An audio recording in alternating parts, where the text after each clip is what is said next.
ચૂંટણી આમ તો લોકશાહીનો પર્વ છે, પરંતુ હવે રાજનીતિ એટલી ગંદી થઈ ગઈ છે કે રાજનેતાઓ પોતાના સ્વાર્થ માટે લોકોના મતાધિકારનો હક પણ છીનવી રહ્યા છે.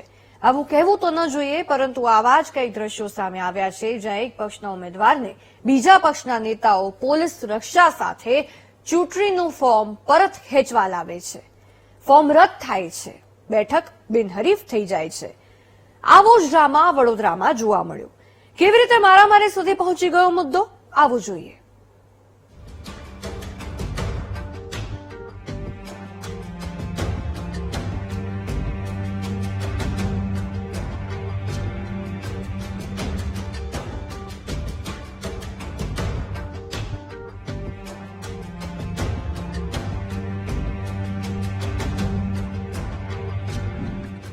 સ્થાનિક સ્વરાજ્યની ચૂંટણીના મેદાનમાં ઘમાસાણ જોવા મળવું જોઈએ, પરંતુ હવે તો ચૂંટણીનું મેદાન જ ખાલી રહી જાય છે. જનતાના મત વગર જ હાર જીત નક્કી થઈ જાય તેવા ડ્રામા શરૂ થયા છે, જે વડોદરામાં જોવા મળ્યા. વડોદરા મામલતદાર કચેરી બુધવારે બે રાજકીય પક્ષો ભાજપ કોંગ્રેસ વચ્ચે યુદ્ધનું મેદાન બની ગઈ, કારણ કે એક તરફ કોંગ્રેસ પોતાના ઉમેદવારોના ફોર્મ પરત ન ખેંચાય તે પ્રયાસોમાં લાગી હતી, તો ભાજપના કાર્યકરો કોંગ્રેસના ઉમેદવારોને પોલીસ પ્રોટેક્શન સાથે ફોર્મ પરત ખેંચવા માટે લઈને આવ્યા. પછી તો યુદ્ધ છેડાઈ ગયું, મારામારી સુધી મુદ્દો પહોંચી ગયો. વોર્ડ નંબર 11ના કનુભાઈ પ્રજાપતિએ ફોર્મ ખેંચ્યું. વોર્ડ નંબર 11ના ભૂમિબેન પ્રજાપતિએ ફોર્મ ખેંચ્યું. ડ્રામા અને ધબાધબી તો ભૂમિ પ્રજાપતિના ફોર્મ પરત ખેંચવા સમયે જોવા મળી. બંને પક્ષના નેતાઓ અને કાર્યકરો સામસામે મારામારી સુધી અને હાથાપાઈ પર ઉતરી આવ્યા.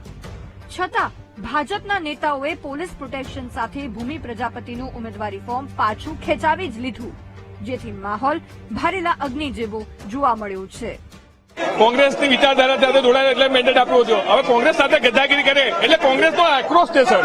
બીજું કે જયારે તમને મેન્ડેટ આપે ત્યારે તમારે પક્ષના વફાદાર રહેવું પડે, અને આ પક્ષના વફાદારની કાલે આ લોકોને હાઈજેક કરી લીધા. આ બેનને રાતના જ હાઈજેક કરી લીધા. મેં 12 વાગે કીધેલું કે આ બેન ગાયબ થઈ ગયા છે, તો એટલે મેં ઉપર બી કીધું કે આ બેનને હાઈજેક કરી લીધા. અને પ્રજાપતિનો પૈસા, માલ, પાણી બધું આ બેનને મળી ગયું છે. રોકી શક્યા એટલે આપણે કોશિશ કરી.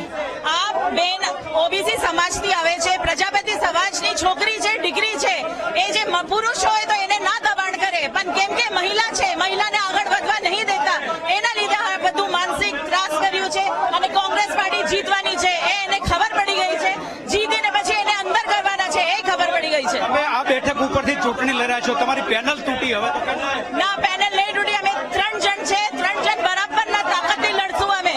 મહત્વનું છે કે કોંગ્રેસને પહેલા જ વોર્ડ નંબર 2 અને 11ના ઉમેદવારોની ભનક લાગી ગઈ હતી. તેવામાં સવારથી જ મામલતદાર કચેરીનો ઘેરાવ કરી લેવાયો હતો.